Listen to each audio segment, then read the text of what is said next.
Pemirsa, terima kasih Anda masih menyaksikan berita Papua pagi ini. Dan bagi Anda yang baru bergabung bersama dengan kami, akan kami hadirkan kembali 3 berita utama yang kami sajikan di hari ini. Seorang warga di Intan Jaya ditembak orang tak dikenal. Ratusan mahasiswa dan buruh di Merauke berunjuk rasa minta Presiden batalkan Undang-Undang Cipta Kerja. Terbakar api cemburu, seorang suami di Merauke tega menganiaya istrinya.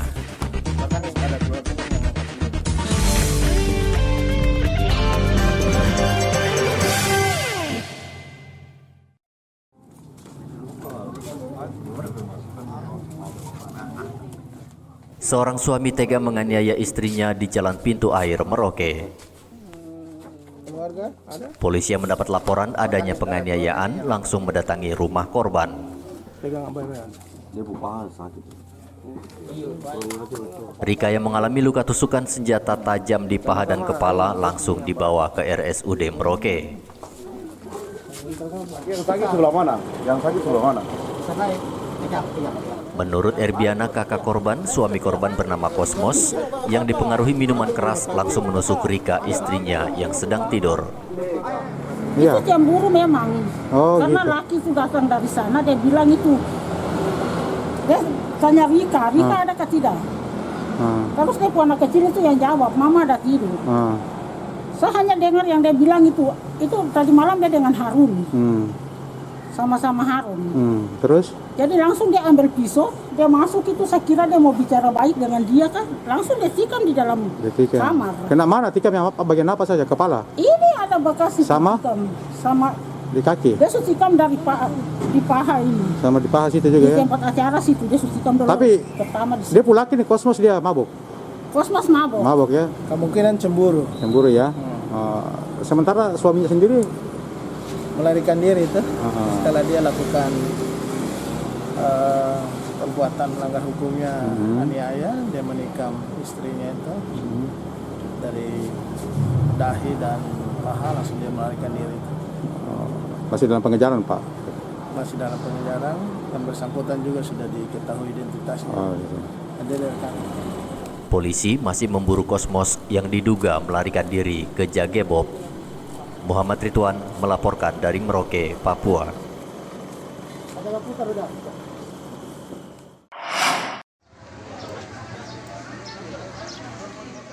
Polres Merauke setiap harinya dipadati ratusan CPNS yang akan mengurus SKCK dan surat bebas narkoba.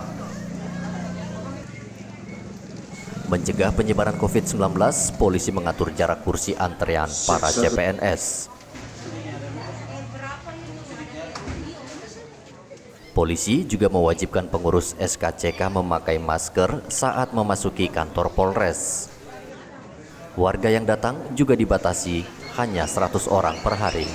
Mohon SKCK dari calon pegawai negeri sipil Kabupaten Merauke berjumlah 478 orang. Jadi kemarin kita laksanakan secara maksimal. Jadi hari ini tinggal sedikit yang hadir karena kita pelayanan sampai malam hari. Walaupun listrik mati, karena PLN melakukan kegiatan pemadaman bergilir, tetap kita pelayanan dengan daya yang ada, dengan genset yang dari dinas.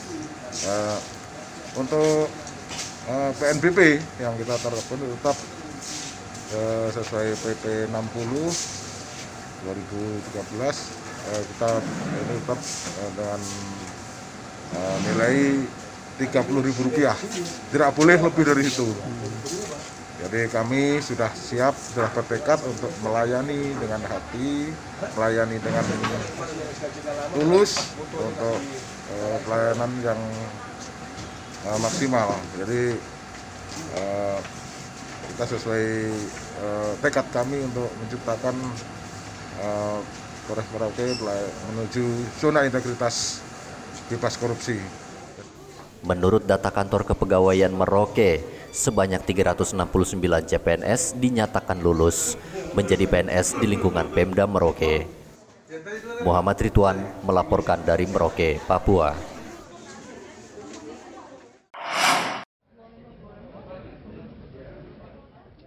Pemda Mimika kembali memperpanjang pembatasan aktivitas warga selama 14 hari ke depan. Pembatasan aktivitas diperpanjang karena Satgas COVID-19 Mimika menilai penyebaran COVID-19 di Mimika masih sangat tinggi. Satgas COVID-19 juga akan gencar melakukan razia pada pelaku usaha yang bandel, yaitu tidak menyediakan tempat cuci tangan dan menerapkan jaga jarak fisik. Kumulatif kasus COVID-19 di Kabupaten Mimika telah mencapai 1.800 kasus. Yang perlu diketahui oleh warga masyarakat Mimika bahwa masih tersisa 3.500 kasus lagi yang memang harus dicari, dideteksi, diisolasi, dan juga dilakukan tracing. Nah, berdasarkan gambaran 2 minggu ini, terutama ada wilayah-wilayah yang sebelum tanggal 19 September, ada satu wilayah yang zona kuning misalnya di Kuala Kencana, ini sudah menjadi zona merah. Sementara ada 2 distrik, yaitu distrik Iwaka dan juga distrik Mimika Timur, yang 2 minggu lalu itu zona hijau, sekarang menjadi zona kuning. Ini gambarannya bahwa COVID berpindah dari orang sakit ke orang sehat sangat cepat. Kemudian kata kuncinya perpindahan sangat cepat itu dipengaruhi karena pergerakan dan juga kerumunan. Dan yang terpenting adalah ketidakdisiplinan dalam melaksanakan atau menjalankan protokol kesehatan. Warga dan pengendara yang melanggar protokol kesehatan juga akan kena sanksi, yaitu sanksi sosial dan sanksi denda membayar Rp50.000. Warga diminta terus menerapkan protokol kesehatan yang disiplin dan ketat agar jumlah kasus COVID-19 di Mimika dapat ditekan. Igobat Momolin melaporkan dari Mimika, Papua.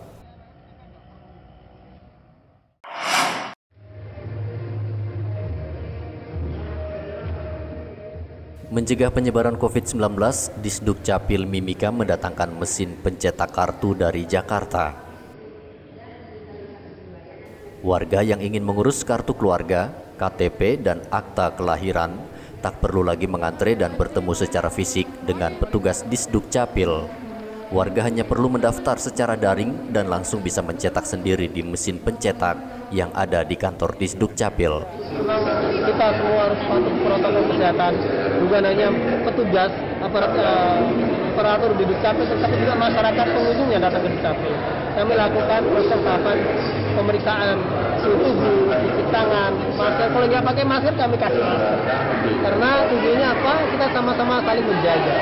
Petugas jaga dirinya, juga jaga masyarakat, masyarakat juga jaga petugas sama-sama. Demi apa? Demi untuk kita semua bisa menjadi sehat. Bagi masyarakat juga kami mendorong untuk mengakses pelayanan online.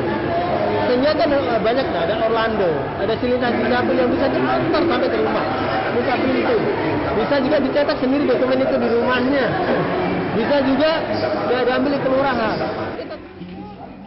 Setiap harinya petugas melayani 300 warga yang mengurus identitas diri. Disduk Capil hanya menerima warga yang tak punya ponsel pintar untuk datang langsung ke kantor Disduk Capil. Igobat Momolin melaporkan dari Mimika, Papua.